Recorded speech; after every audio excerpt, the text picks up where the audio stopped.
3、2、1，試咪開始。咁而家時間係大概12點鐘左右啦。咁華加沙已經係遠離香港啦。咁但係呢，亦都好快又有一個波呢，有另外一個熱帶氣旋呢，喺菲律賓外海生成咗。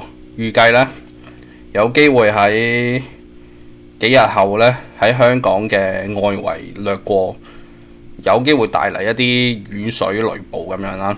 咁我哋睇一睇，而家時間係9月25號啊，中午。華加沙已經遠離香港，但係雷雨區呢又有再影響香港喎。未來嘅1-2小時呢，都香港各個地區呢都會係有暴雨啊。天文台出咗呢個雷雨嘅警報啦，有機會一陣間係黃色暴雨，甚至乎有雷暴警告。華加沙已經係遠離香港600公里㗎啦，基本上已經係完全減弱。再見華加沙㗎啦，我哋同佢。但係另外呢，仍然有啲高壓脊影響啦，吹強風。上晝11點20分嘅時候呢，已經係取消晒所有嘅熱帶氣旋警報㗎啦，即係1號波都過唔到12點啊。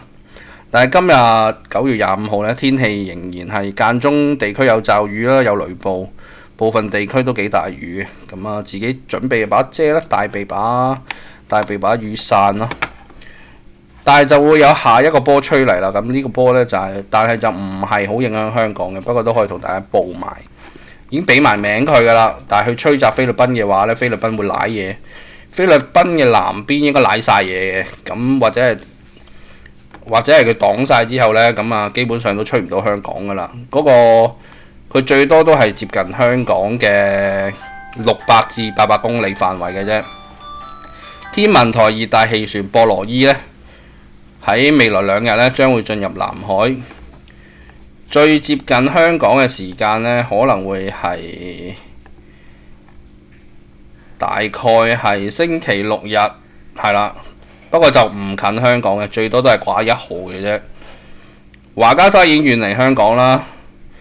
逐漸係會轉好㗎啦，天氣今日落埋雨，聽日落埋雨就應該慢慢會轉好。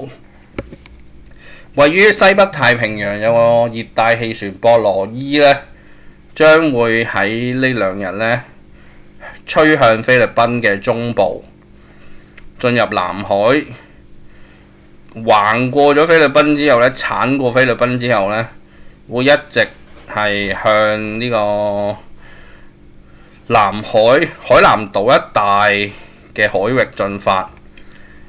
咁根據佢呢個路徑預測呢，你睇翻張圖呢，佢大概會喺香港嘅600至800公里啦，所以係基本上最多都係掛個1號象徵式嘅啫。